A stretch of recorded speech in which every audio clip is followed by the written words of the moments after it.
지지난주에 우리 리버사이드 목사회가 모였습니다. 목사라고 회라고 해도 이제 4명 모입니다. 매번 4명이 모이는데 우리가 이제 그런 주제를 가지고 얘기를 나눴습니다. 각자 설교 준비를 어떻게 하시느냐.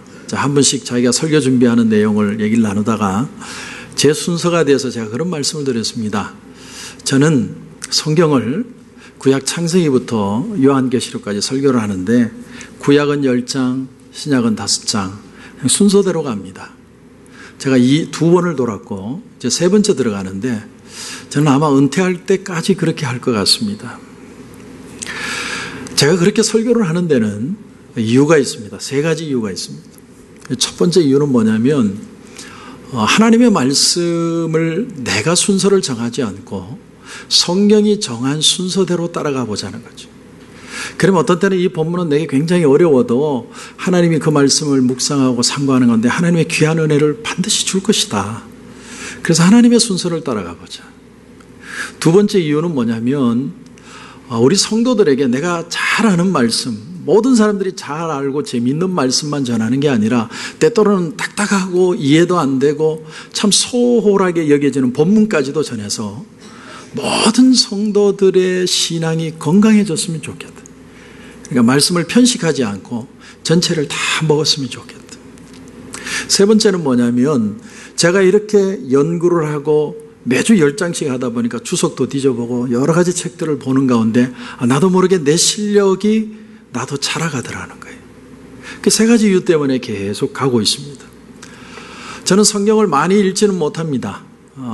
제가 탈보 신학교를 잠깐 손만 스치고 지나간 적이 있는데 그 공부하는 분 중에 어떤 분이 하루에 성경을 1독씩 하는 분이 있었습니다. 하루에 1독씩. 나는 그분을 볼 때 그분은 분명히 걸어 다니지 않고 힘들면 구름을 타고 다니실 거다.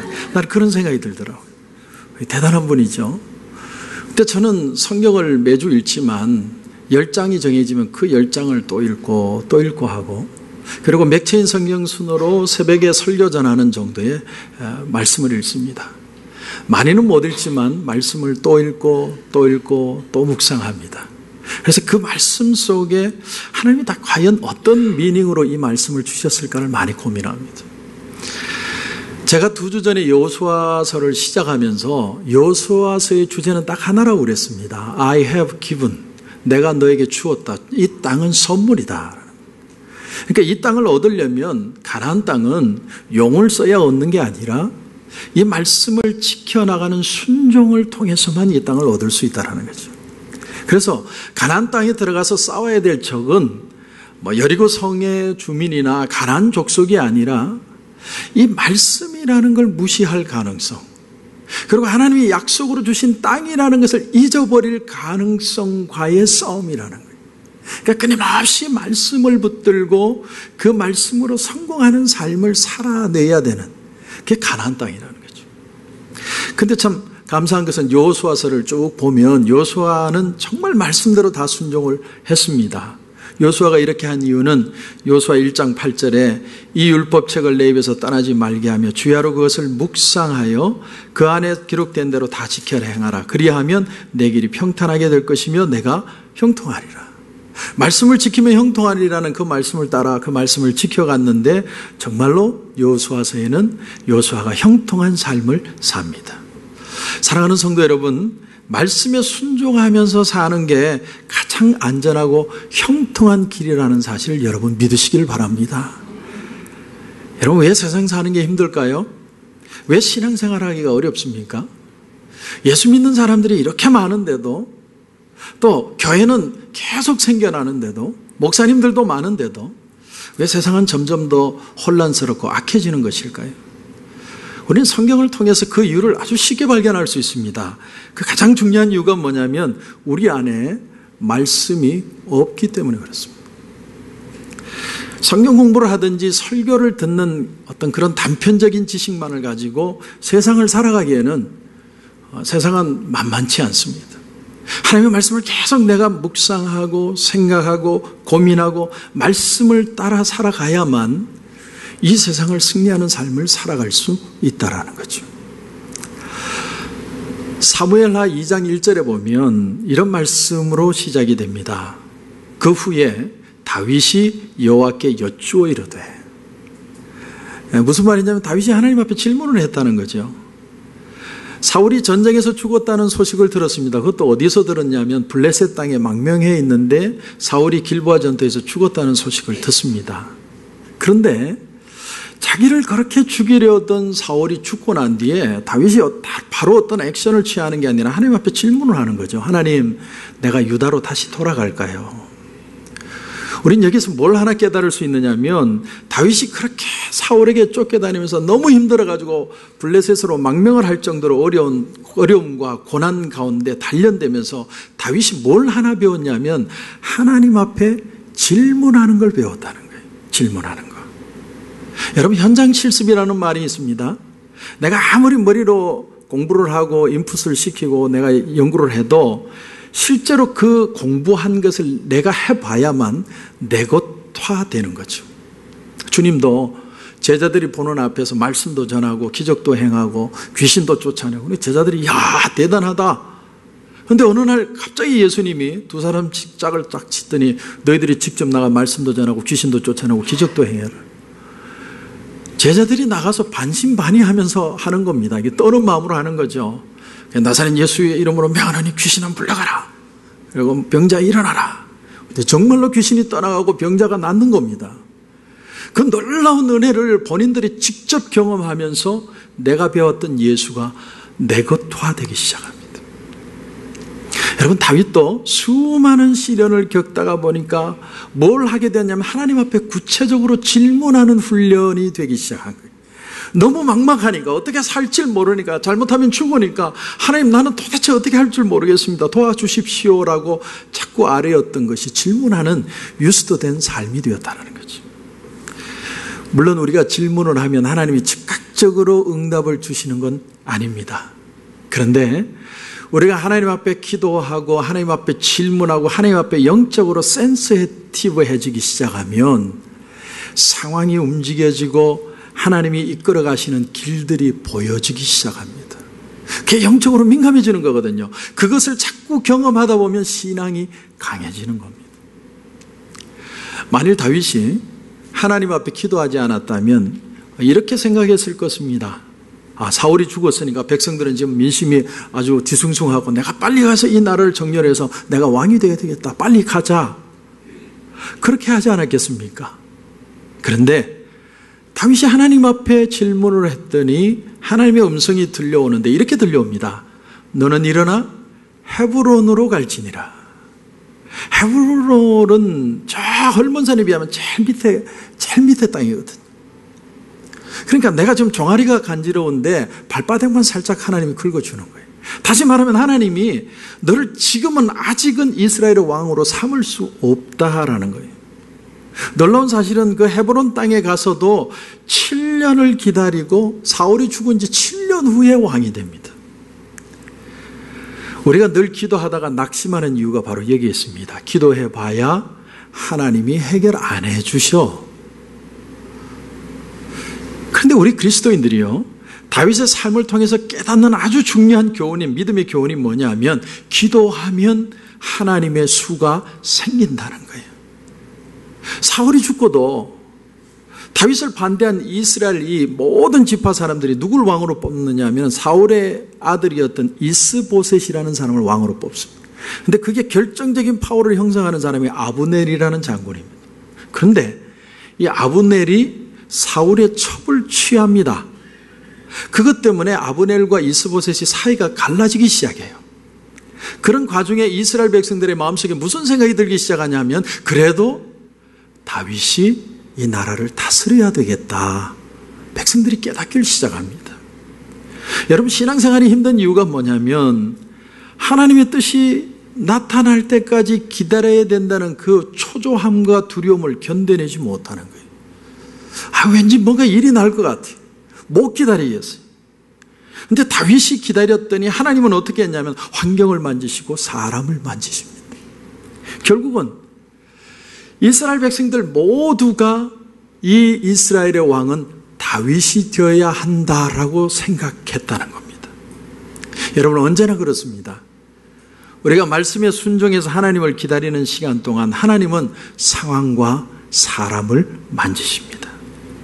우리가 이런 하나님의 손길을 경험할 때까지 그 인내의 시간이 무척이나 힘이 듭니다.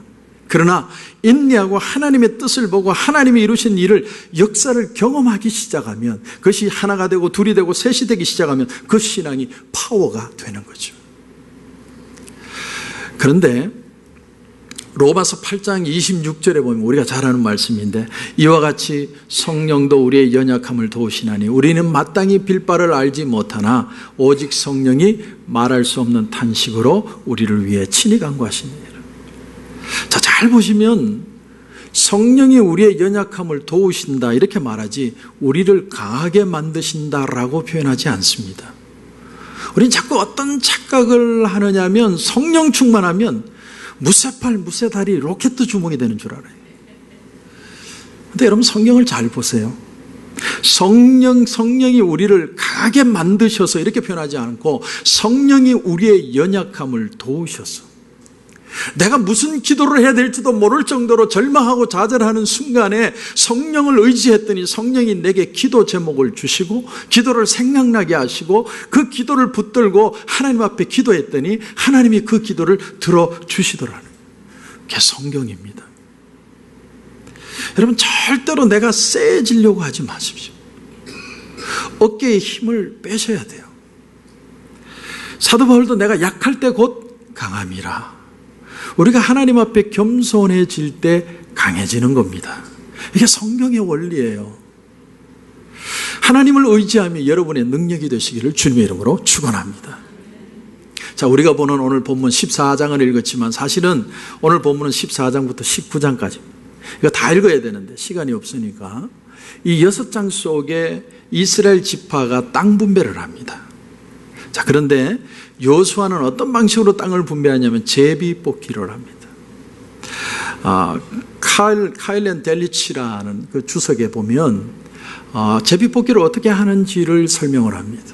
제비를 뽑는데 항아리를 크게 큰 걸 2개를 두고 한쪽에는 지파 이름의 종이 쪽지를 넣고 한쪽에는 지역 이름을 넣어서 먼저 지파를 뽑고 지역을 뽑아서 땅 분배를 했답니다. 자, 그런데 14장에서 19장을 쭉 보면 두 부류의 사람으로 나뉘어요. 6장 안에 보면 하나는 유다 지파에 속했던 갈렙이라는 믿음의 사람을 따르는 부류가 하나 있고, 완전히 다른 본인들의 생각을 따르는 이스라엘 지파가 있습니다. 갈렙은 말씀을 쫓아서 갔고 나머지는 자기의 생각을 쫓아서 갑니다. 자, 오늘 우리가 7절을 보시면, 7절을 우선 보시면 갈렙이라는 사람이 어떤 사람인가가 나옵니다. 여러분, 하반절을 보니까 가나안 정탐을 갔는데 이렇게 얘기합니다. 내가 성실한 마음으로 그에게 보고하였다. NIV 성경을 보면 A report according to my convictions 이렇게 되어 있습니다. 나의 확신에 따라서 보고를 했다. 확신에 따라 보고한다는 게 뭘까? 이걸 공동 번역본에 보니까 또 이렇게 번역을 했습니다. 마음에 믿어지는 바를 보고했다. 종합해 보면 다른 정탐꾼들은 가나안에 정탐을 갔을 때 그 본 것을 자기가 생각하고 판단해서 얘기를 했는데, 갈렙은 갈 때부터 믿음으로 갔고 그 성경을 본 뒤에 그걸 믿음으로 해석하고 그 확신을 가지고 보고를 했다라는 거예요. 여러분, 우리가 누군가와 몇 마디만 얘기를 해보면 이분이 믿음이 있는 사람인지 없는 사람인지 알 수 있습니다.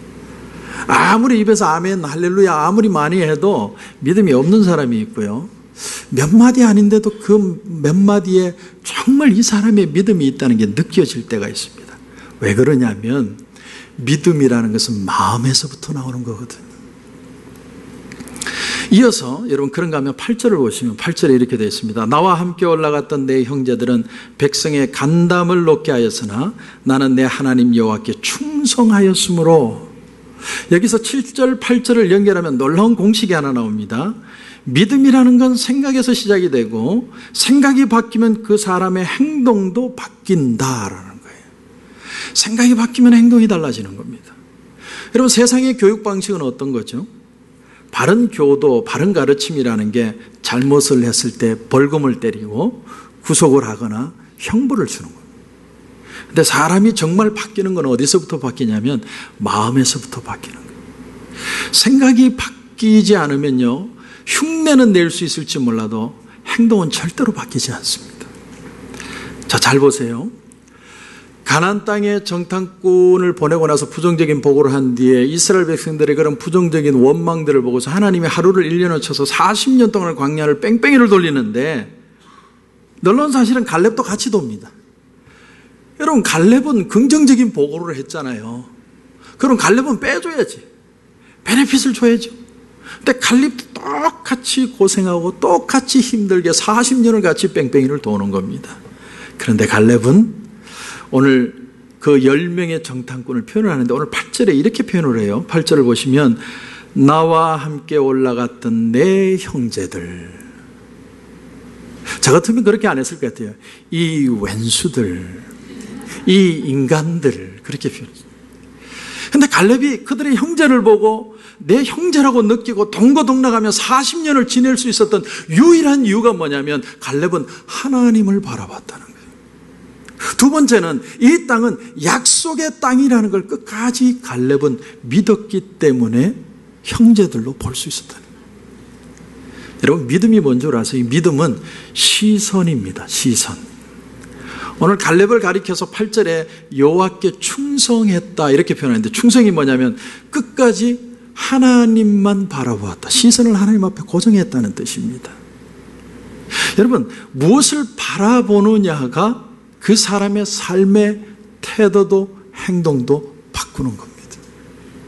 그런가 하면 좀 더 나가서 이 시대에는 사람의 성공이라든지 위대성을 학벌이나 재산이나 외모나 지위나 배경을 두고 평가를 합니다. 근데 여러분, 성경을 보세요. 갈라디아서 6장에 보면 성령의 9가지 열매가 나오는데 그 9가지 열매가 모두가 다 인격에 대한 문제예요. 인격을 다루고 있습니다. 그러니까 하나님은 내가 어떤 일을 하느냐보다 더 중요하게 생각하는 게 내가 누구냐를 더 중요하게 생각하십니다. 그러니까 여러분, 우리가 내가 어떤 일을 하느냐보다 더 중요한 게 뭐냐면 하나님의 일을 하는 것보다 더 중요한 건 내가 먼저 하나님의 사람이 되는 겁니다. 왜 다윗이 광야로 도망을 갔을까?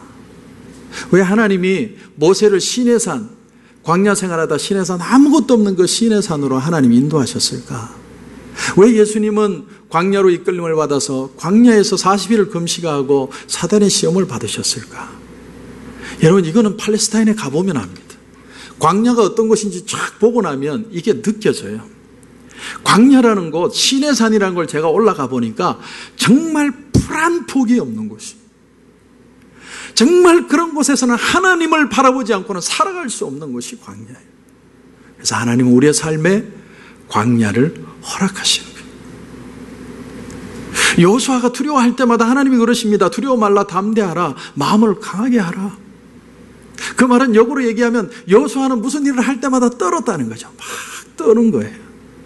그때마다 하나님이 뭐라고 그러시냐면 여호수아의 용기를 내라. 믿음은 용기다. 바라봅니다. 나를 바라보라. 내가 너와 함께 할 것이고 내가 너와 함께 걸어갈 것이다.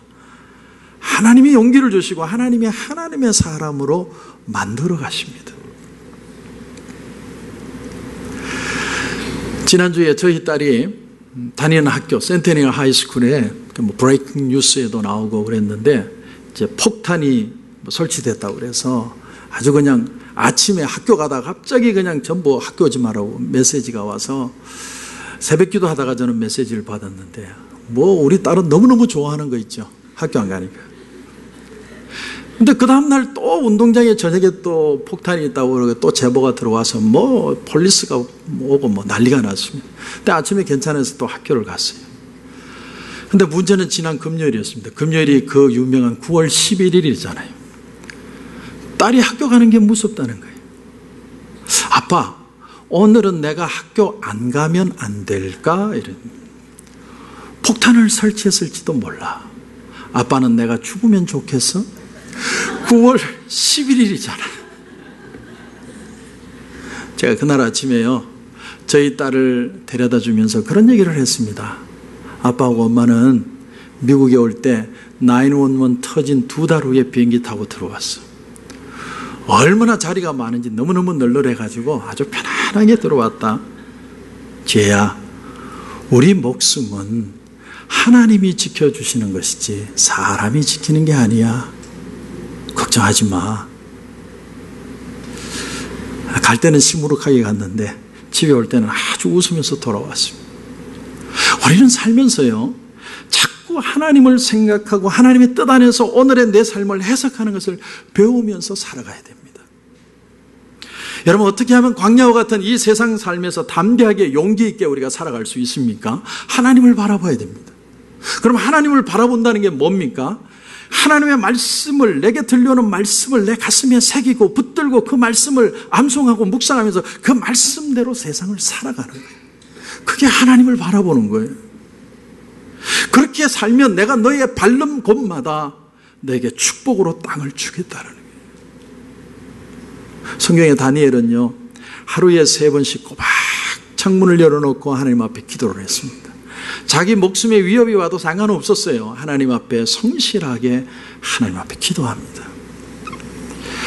한 사람이 하나님 앞에 어떻게 하는가를 보면 그 사람의 인생 전체를 느낄 수 있습니다. 하나님 앞에 정말 성실한 사람은요, 교회 생활도 성실하고 가정 생활도 성실하게 살아갑니다. 이 시대가 정말 원하는 사람은 어떤 사람이냐면 갈렙 같은 사람이에요. 믿음으로 땅을 밟고 그 땅을 하나님의 땅으로 인식하고 하나님 앞에 끝까지 변하지 않는 성실을 가지고 살아가는 사람. 저는 저와 여러분이 그런 삶이 되시기를 주님의 이름으로 축원합니다. 자, 그런데 또 하나의 부류가 나옵니다. 여러분, 이제 16장으로 넘어가면 16장에는 이스라엘 땅 분배를 하는데 처음에는 유다 지파, 그 다음에 에브라임 지파가 나옵니다. 근데 에브라임 지파의 특징이 뭐냐면 땅을 따블로 받습니다. 따블로. 16장 5절에서 9절까지 보면 지명이 쫙 나오는데 아는 게 하나도 없어요. 근데 이 지명을 쉽게 말씀드리면 이곳은 이스라엘이 최초로 정복했던 여리고성이 있는 곳이고 사무엘의 고향인 라마가 있는 곳이고 수가성 여인이 야곱의 우물이 있는 곳이고 에발산과 그리심산이 있는 곳이 에브라임 지파가 얻은 땅입니다. 다시 말하면요, 이 땅은 완전히 노른자위 땅입니다. 제비를 뽑았는데 하나님이 그렇게 주신 거예요. 저는 여기서 놀라운 걸 하나 발견했습니다. 에브라임의 아버지가 누굽니까? 요셉이죠. 요셉은 어떤 사람이냐면 하나님을 경외하는 사람이에요. 근데 하나님을 경외하고 하나님의 뜻대로 살면 하나님이 그 자녀에게도 축복을 주시더라는 거예요. 하나님은 결코 우리의 선한 공적들을 공허하게 만들지 않으십니다. 저를 보면서 저희 집사람이 늘 하는 얘기가 있어요. 당신은 하는 거에 비해서 하나님이 너무 많이 축복하시는 것 같아요. 근데 그 다음 말이 더 중요합니다. 나는 최선을 다해서 살면 딱 그만큼만 하나님이 복을 주시는데 당신은 설렁설렁해도 노다지 축복을 주시는 게 이해가 안 간다는 거예요.